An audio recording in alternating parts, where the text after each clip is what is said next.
So, hi and welcome back. And this is one of those videos that's been waiting for a while to be done. And when I'm actually talking on the video, it talks as if I'm going to be doing it that next Sunday. And this is way before Christmas now. So it's kind of very late. But there is a reason. There's good reason for it. You've seen other videos as well, which I've done already. And the Tasmar film, I think that's how it's pronounced.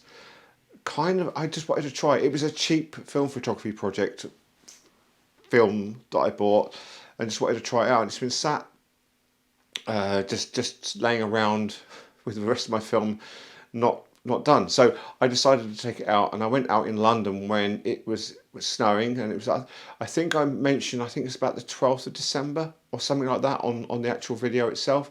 But I wanted to just go through with you before you watch the video a few thoughts about it.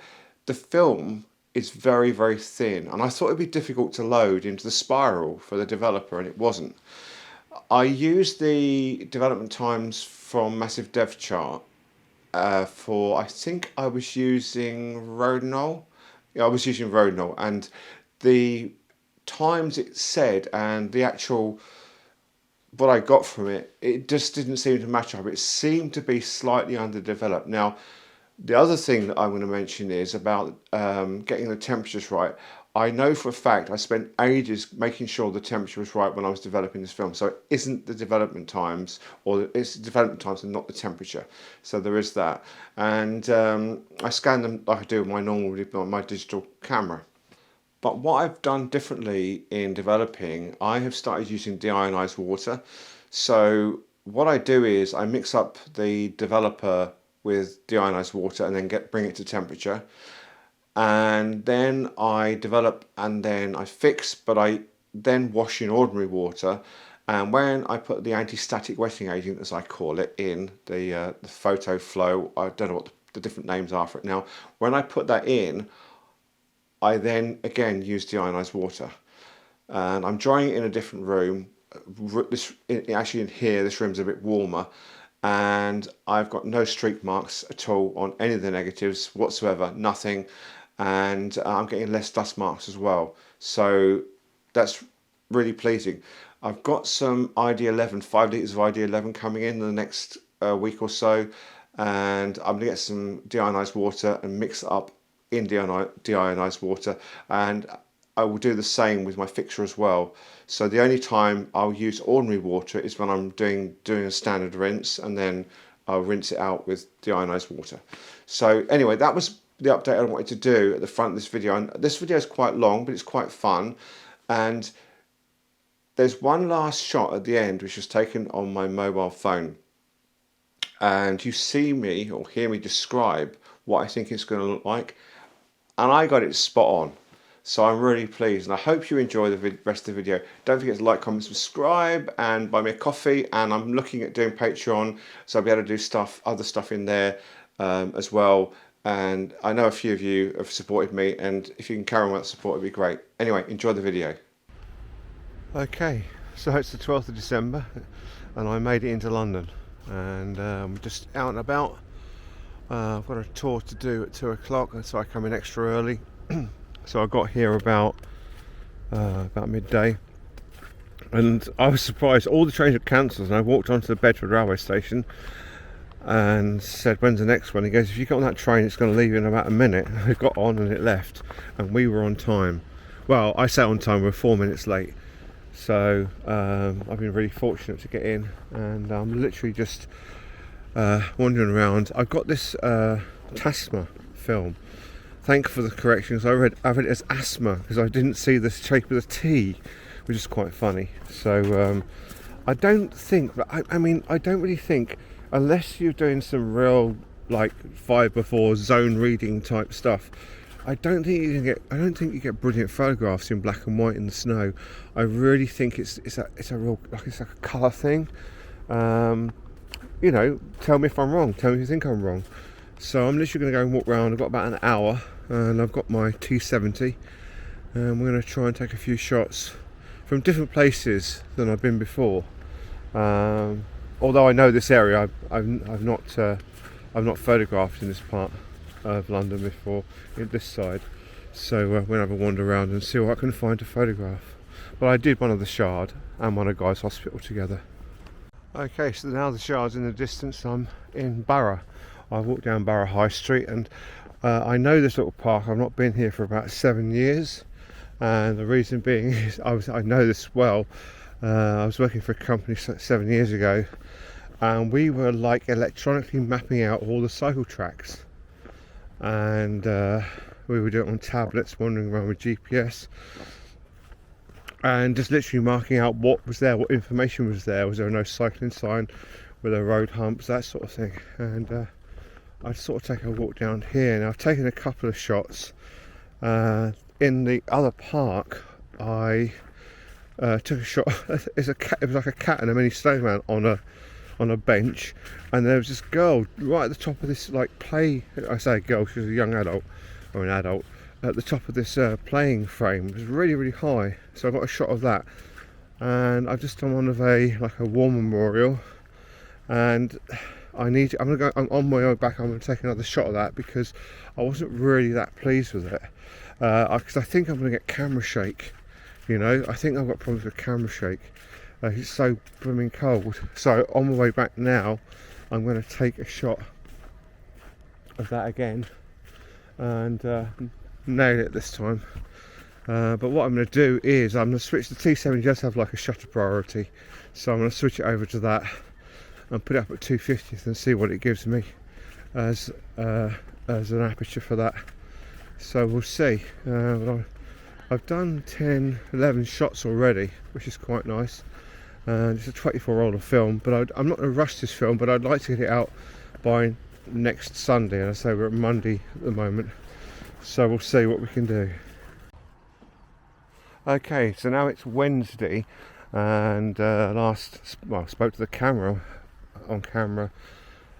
on Monday when I was in London, and yesterday I had to go to Cambridge for some work, and I got about three or four frames out. I was in this little town, a little place just outside of Cambridge. It's about 10-minute walk to get into the 15-minute walk to get into the city, and I took a shot of this.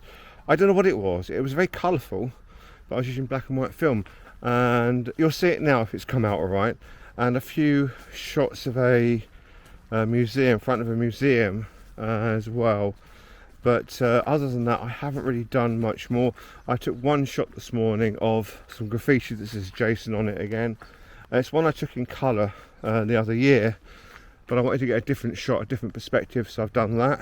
And I've taken 19 frames, and I've got another, how many frames?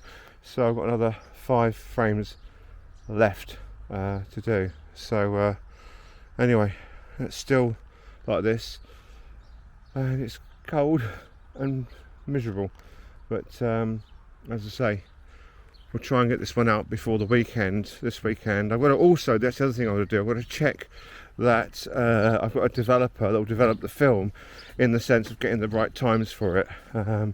I may have to order some, which would then put that back until dinner when, because of the postal strikes and things. So that's an issue. But other than that, hopefully, if my FX39 development times for it, then that'd be really, really cool. And I've also got other films waiting to come back. One, a slide film, and the other one is a 250D, which I posted yesterday. And that one won't get there until at least Friday or Saturday. So, and that's if the postmen aren't on strike anymore. Anyway, we'll see, and hopefully get this out as soon as I can. Okay, so I'm back home in Bedford now, and tired out.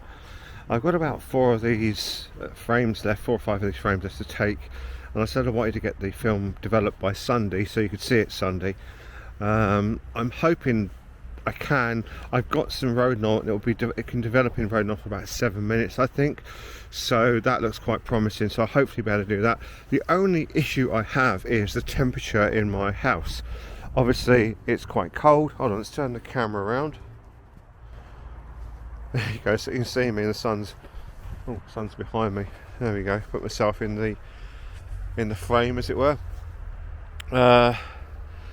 My my house is quite cold. It's very old, it has no insulation, and it's very expensive to heat. So what I've got the problem here is the drop off of the temperature from 20 degrees centigrade. Now I am thinking about buying a heater for an aquarium, that sort of thing. I've seen them on eBay. They go up to 34 degrees. They look really, really good. So the idea is I can get the actual water, the temperature of the water, to 20 degrees for development. But that'll be on like the next project, and it'd be nice to have that, to be able to regulate the temperature of the water rather than it dropping off. Because if the actual developing tank's cold, you're going to get a drop off. And when you do your mixture, obviously if you're using say like 50 mils of chemicals, of processing chemicals, then the temperature is going to drop off even if you have it at 20. So I tend to put my water temperature slightly higher and then and then get it to cool down. So as I say, I don't know quite what I'm going to be doing with these 3-4 frames I've got left. It's hard to tell, but I'll finish it off today, and then we can see them later on. I've always thought about getting a shadow in a shot, and obviously this is a goal. I just thought it might be an interesting shot, but I don't have a wide angle lens with me, so I can't take the shot. But the idea is to have the goalposts and then have my shadow in the goalposts as if I'm playing the goalkeeper. I've done a shot of it, but it's not going to work. But it's a fun idea to have. You can put your arms up like that. You can see my wave of my arm in the shot there. That'd be quite cool. But I've taken one shot. I'm going to walk to the pond. There's a pond. I'm going to go and walk over to the pond. There's also a cafe in here, a really good cafe. My friend owns it, and I might take a shot of that, front of that. In fact, I don't know if you remember when we did the infrared photographs of the park. I took a shot of the actual the pavilion then, as it's called, and he actually bought a copy of the print. First ever sale from a film photography stuff, which is really, really good. Should I actually start selling some of my photographs? Are they good enough? Are there something that people will want to buy? I don't know. But I'm going to try and be more precise with my photography. I've always been quite rushed about what I do, and tend not to, I have an idea and I take the shot and don't really think about what I'm doing. And I think I should really, really change that and really start to take a lot more time. I see a lot of the other photographers on YouTube, and they plan much more than I do, and I think perhaps I should do that as I go along now and take my time over it. I still love doing it, I still enjoy it, but it's always good to plan, isn't it? So I just missed a great shot. I was just standing here taking a photograph through this archway of trees to out there, and some people walked past me. And I thought, oh great, I'll grab a shot of them, and went to press the button and nothing happened, and suddenly realised I switched it out because I was rushing. I switched it onto self-timer. I wouldn't have got if I hadn't tried what I did, I wouldn't have got the shot anyway. So by switching onto self-timer was a bit, one of those mistakes you make. So I just let it run itself through and just take a shot of the actual archway with a plain output rather than the people standing there as well.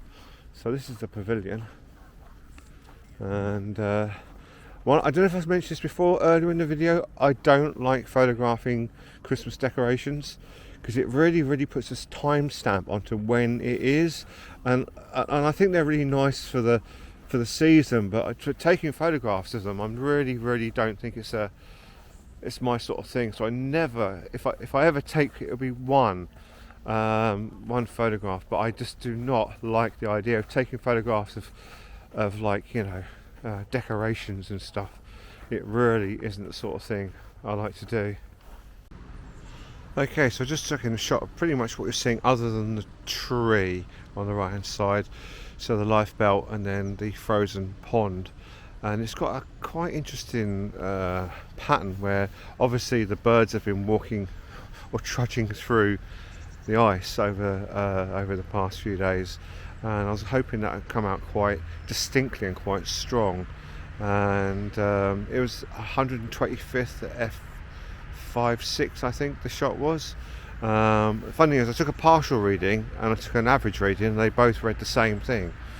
So but anyway, yeah, so I'll just say the last couple of shots, I might just take another shot with the lifebelt thing over, looking over there. I'm not sure, but I'm going to carry on walking around and see what I can do. I think I've got one frame left, which is exciting. So how is it you see a great shot after you finish the roll of film? And I've done all the 24, I've done some of the further down the pond, but I don't think you really see it because it's so bright, the exposure's not right on this camera. But it's looking through some trees, and in the distance you've got the lifebelt, and that would have made a lovely shot because all of this area around here would have been dark. The front of the leaves are glowing through, so they would have been highlighted. You've got the snow, and then you've got the lifebelt, and then you've got the background of the frozen pond. So I don't think I'll be able to do anything. I think I'll take one on my phone and then convert it into a black and white to see what it looks like, so I'll show you that instead. But anyway, let's have a look at the rest of the photographs.